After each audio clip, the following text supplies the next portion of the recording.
प्रचंड गर्मी के बीच यूरोप के फ्रांस, ग्रीस, पुर्तगाल, स्पेन और क्रोएशिया के जंगल धधक रहे हैं। इन पांचों देशों के जंगलों में लगी आग बेकाबू हो चुकी है। आग से भारी नुकसान हुआ है, हजारों हेक्टेयर जंगल तबाह हो गए हैं और बड़ी संख्या में नागरिकों को अपना घर छोड़ना पड़ रहा है। सैकड़ों नागरिकों के घायल होने की खबर है।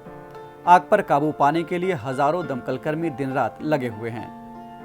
अचानक यूरोप के जंगलों में आग लगने की घटनाएं क्यों बढ़ गई हैं और इसके दूसरे पहलू कौन कौन से हैं, जानेंगे इन्हीं सवालों के जवाब अपने आज के न्यूज़ दिस आवर में। अभिवादन और स्वागत है आप सभी का हमारे इस खास कार्यक्रम में। मेरा नाम है केसरी पांडे और आप देख रहे हैं ध्येय टीवी। गर्मियों में जंगलों में आग लगना यानी दावानल की घटना एक स्वाभाविक घटना होती है। भूमध्य सागरीय जंगलों और यूरोप के ज्यादातर इलाकों, जिसमें कि बाल्टिक देश भी शामिल है, वहां पर यह सामान्य घटना हुआ करती थी। आमतौर पर आग से इन इलाकों में जंगल फिर से नया हो जाता है और जैव विविधता भी बनी रहती है। लेकिन पिछले कुछ सालों से आग लगने की इन घटनाओं में इतनी बेतहाशा वृद्धि हुई है कि इसने आम जनजीवन को बुरी तरह से प्रभावित किया है। जंगलों में आग की इन बढ़ती घटनाओं पर वैज्ञानिकों ने भी चिंता जाहिर की है। उदाहरण के तौर पर 2017 और 2018 की विनाशकारी आग ने तुर्की और स्पेन तक फैले एक बड़े भूभाग में सैकड़ों लोगों की जानें ले ली थी। स्वीडन समेत मध्य और उत्तरी यूरोप के देश भी झुलस उठे थे। अभी मौजूदा वक्त में फ्रांस के दक्षिण पश्चिमी गिरोंदे क्षेत्र में करीब 11,000 हेक्टेयर जंगल में आग फैल चुकी है। पुर्तगाल में आकस्मिक स्थिति यानी इमरजेंसी लागू हो गई है। जानबूझकर लगाई जाने वाली आग और बिजली गिरने जैसी कुदरती वजहें बराबर की जिम्मेदार भले ही हों। अत्यधिक गर्मी ने आग को और भड़का दिया है और आग की चपेट में आए इलाकों की तबाही की असली जिम्मेदार वही है।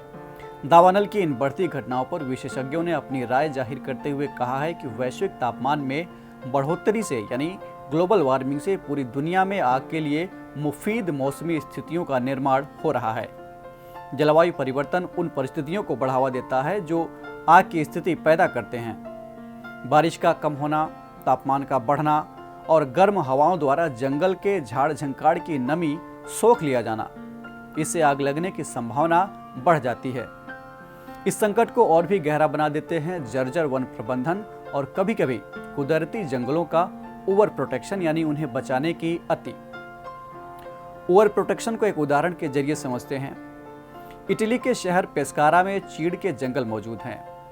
ये इलाका संरक्षित नेचर रिजर्व है, तो यहाँ वन प्रबंधन नहीं चलता, यानी यहाँ झाड़ झंकाड़ की नियमित सफाई नहीं की जाती या यहाँ पर नियंत्रित आग नहीं लगाई जाती। अब जब यहाँ इस परिस्थिति में अचानक आग पकड़ेगी तो झाड़ झंकाड़ की वजह से ये और भी भयावह हो जाएगा। कार्बन ब्रीफ नाम के क्लाइमेट ग्रुप के मुताबिक दुनिया भर में भड़कने वाली जंगल की आग ग्रीन हाउस गैसों में उत्सर्जन के एक बड़े हिस्से के लिए जिम्मेदार है।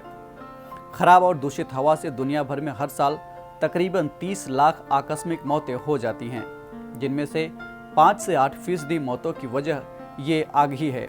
इसके अलावा दावानल से मूल्यवान लकड़ी के संसाधनों का नुकसान, जल ग्रहण क्षेत्रों का ह्रास, संपत्तियों का नुकसान, पौधों और जानवरों का विलुप्त होना और वन्यजीवों के आवास का नुकसान भी होता है।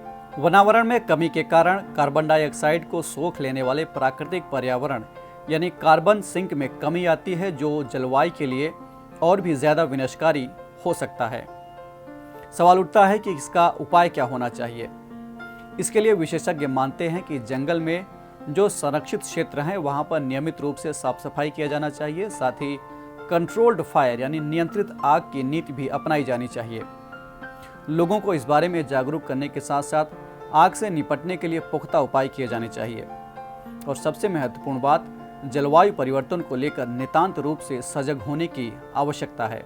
तो ये थी बात यूरोप में बढ़ते दावानल की, और अब बारी है आज के सवाल की। आपको कमेंट करके बताना है कि आपके नज़र में इस तरह की समस्याओं से निपटने के लिए क्या क्या बेहतर उपाय हो सकते हैं। इस एपिसोड में इतना ही। हम फिर मिलेंगे एक नए कार्यक्रम के साथ। तब तक के लिए पढ़ते रहिए और बढ़ते रहिए। नमस्कार।